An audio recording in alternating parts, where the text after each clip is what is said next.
नेताओं के बाप ने बनाया।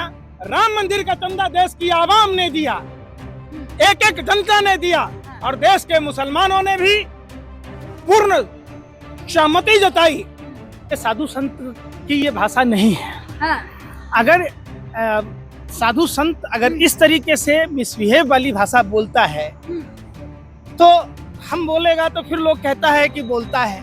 कोई चमत्कारी नहीं है। ये भाजपा आरएसएस के दलाल हैं, ये उनकी दलाली करने वाले लोग हैं। प्रभु श्री राम और कृष्ण होते तो उनके आंखों से आंसू नहीं रुकते। इस तरीके से कुछ तथाकथित कालनेमी और रावण की नाजायज औलादें अयोध्या, कोप्पल, रामेश्वरम, चित्रकूट, सुल्तानपुर जैसी सीटें हारने के बाद हिंदू समाज के लोगों को गालियां दे रही है। तो वह रामभद्राचार्य जी भाजपा पर सवाल क्यों नहीं उठाती है? सबसे बड़ा हिंदुओं के गद्दार अगर कोई है तो जो साधु संत किसी न किसी राजनीतिक पार्टी से संबद्धता रखता है। ये साधु संत जो कहते हैं कि ये लोभ, मोह, माया सब बेकार की चीजें हैं, वो सरकार के एजेंट के रूप में काम कर रहे और 25-25 करोड़ रुपया राम कथा और कृष्ण कथा कहने का लेते हैं। सटीक खबरों का सीधा असर। आप देख रहे हैं एनसीआर समाचार, खबर भी असर भी। रामभद्राचार्य जगत गुरु ने कहा है कि जो वोट नहीं बीजेपी को देता वो मंत्रा की औलाद है। अब ये तो देखिए साधु संत की ये भाषा नहीं है। अगर साधु संत अगर इस तरीके से मिसबिहेव वाली भाषा बोलता है तो हम बोलेगा तो फिर लोग कहता है कि बोलता है। रामभद्राचार्य जी ये तो बताइए कि क्या हिंदू धर्म का अपमान, हिंदुओं का अपमान कराने की आपने ठेकेदारी ले रखी है क्या? किस तरीके से कुछ तथाकथित कालनेमी और रावण की नाजायज औलादें अयोध्या, कोप्पल, रामेश्वरम, चित्रकूट, सुल्तानपुर जैसी सीटें हारने के बाद हिंदू समाज के लोगों को गालियां दे रही है। चाहे वो रामभद्राचार्य जी हो या देश के कोई भी फर्जी साधु हो, जब बात हिंदुओं की आती है तो वो रामभद्राचार्य जी भाजपा पर सवाल क्यों नहीं उठाती है?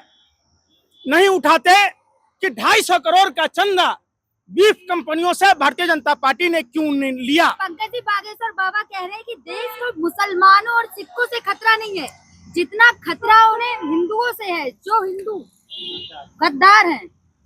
देखिए सबसे बड़ा हिंदुओं के गद्दार अगर कोई है तो जो साधु संत किसी न किसी राजनीतिक पार्टी से संबद्धता रखता है। साधु संतों की अपनी एक सनातन परंपरा में योगदान रहा है।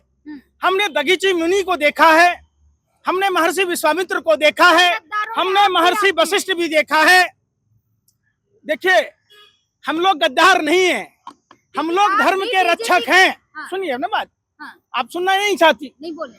ये साधु संत जो कहते हैं कि ये लोभ, मोह, माया सब बेकार की चीजें हैं, वो सरकार के एजेंट के रूप में काम कर रहे और 25-25 करोड़ रुपया राम कथा और कृष्ण कथा कहने का लेते हैं। जब हिंदुओं को भारतीय जनता पार्टी की सरकार ने जब बनारस में स्कंद पुराण में वर्णित औरंगजेब से भी ज्यादा मंदिरों को तोड़ा, तब ये फर्जी साधु संत एक शब्द नहीं बोलते। जब अयोध्या में जिनके पुरखों ने कार सेवकों की सेवा की, जिन्होंने राम भक्तों की सेवा की, उनको जब उजाड़ा गया तो ये फर्जी साधु संत जो तथाकथित रावण और कालनेमी की भूमिका में है आधुनिक भारत में, उन्होंने एक शब्द नहीं बोला। कोई चमत्कारी नहीं है। ये भाजपा आरएसएस के दलाल हैं, ये उनकी दलाली करने वाले लोग हैं।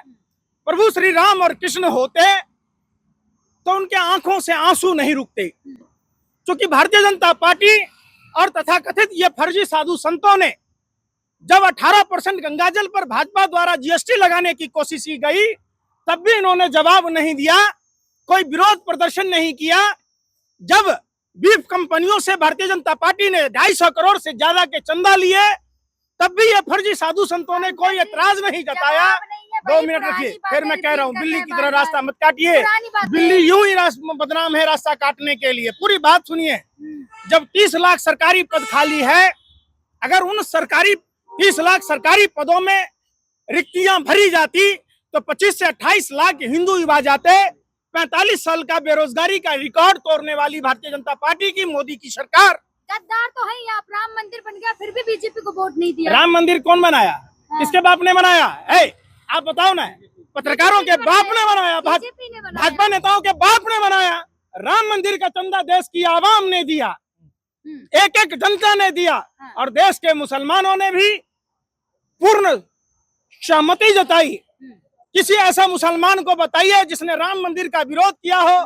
किसी सिख कम्युनिटी, किसी ईसाई कम्युनिटी, किसी बुद्ध कम्युनिटी के लोगों का बताइए। बाबा बागेश्वर कह रहे हैं आप जैसे गद्दार हिंदुओं से देश को खतरा है। बाबा बागेश्वर तो बहुत कुछ बोलते हैं, वो तो खाली पलट नजर आता है। काहे का चमत्कारी है। उन पर जब मुसलमानों से सवाल पूछा गया तो उनके बहुत अच्छे संबंध हैं, वो उनके रिश्तेदार थे। अरे भैया, जो बन गए जीजा हो गए यार, बाकी सब गद्दार। जो आपके साथ उठे बैठे वो अच्छा है, जिससे आपकी रिश्तेदारी हो, दोस्ती हो, वो सब कुछ ठीक है। आपका भूत उतार देंगे अधर्म का जो आपके साथ। अपना भूत तो उतार लें। हम लोग तो धर्मी लोग हैं, अधर्म के लिए लड़ना जानते हैं। जब कौरव और पांडवों की आपस में ये हो रही थी लड़ाई, पांडव लड़ना नहीं चाह रहा, भगवान श्री कृष्ण ने कहा कि अपना पराया कोई नहीं होता, लड़ाई के मैदान में दुश्मन होता है। तो ये जो तथाकथित धर्म के ठेकेदार हैं, जो सरकार के साथ मिलकर चार्टर प्लेनों में घूमते हैं, और दिक्कत क्या है आपको? कोई सनातनी नहीं है, ये तनातनी है। सनातनी होते तो हिंदुओं को पाठ पढ़ाते। सनातन परंपरा 84 लाख योनियों के भरण पोषण की बात कहता है। होती है आपकी, होती है किसी से? किससे बात होती है? हनुमान से और रावण क्या से। बात होती है? बाबा बागेश्वर की। तो इनको पाकिस्तान बॉर्डर पे बिठा दो, हनुमान जी से बात होती है। पूरे लंका को जाके जैसे हनुमान जी जलाए थे, उनको पाकिस्तान जला के आओ। अरे है दम है, ये अपने ही देश। सुनो ना, पहले मैं क्या कह रहा हूँ। अनाप शनाप चीजें नहीं बोलते। हिंदू धर्म सनातन परंपरा की अपनी एक अलग मर्यादा है, जिस मर्यादा के तहत कुत्तों को पूजा जाता है, सांप को पूजा जाता है, बिच्छुओं को पूजा जाता है, गाय को पूजा जाता है, पक्षियों को पूजा जाता है, मछलियों को पूजा जाता है। उस सनातन परंपरा में इंसान का अगर दुश्मन है तो वो शैतान है। जो इस बात का अगर कहता है तो इस बात का साफ प्रमाण है रामायण और महाभारत में। इंसान देखिए, रामायण और महाभारत कोई हिंदू मुसलमान में नहीं हुई थी। भगवान राम ने क्या मोदी जी का साथ छोड़ दिया? देखिए, भगवान राम ने मोदी जी को श्राप दिया है। अच्छा, ये जो भगवान राम के नाम पर व्यापार करते, राजनीति करते, भगवान राम ने सख्त संदेश दिया कि भाजपाइयों, तुम रावण और कालनेमी की तरह अपने आचरण को खत्म करो। हिंदू धर्म में पूजा पाठ मानव सेवा से बड़ा कोई भी पूजा पाठ नहीं है। जहाँ इंसान से नफरत हो, वहाँ प्यासे को पानी पिलाना, भूखे को खाना खिलाना, बीमार की सेवा करना सबसे बड़ा धर्म है। लेकिन पंकज जी, जगत गुरु बाबा बागेश्वर के भी गुरु हैं और मोदी काहे का जगत गुरु कह रहे? आप अपने मियाँ मिट्ठू हो जाओ। अरे भाई, के भी गुरु है ना? मोदी जी के गुरु तो आसाराम बापू भी थे।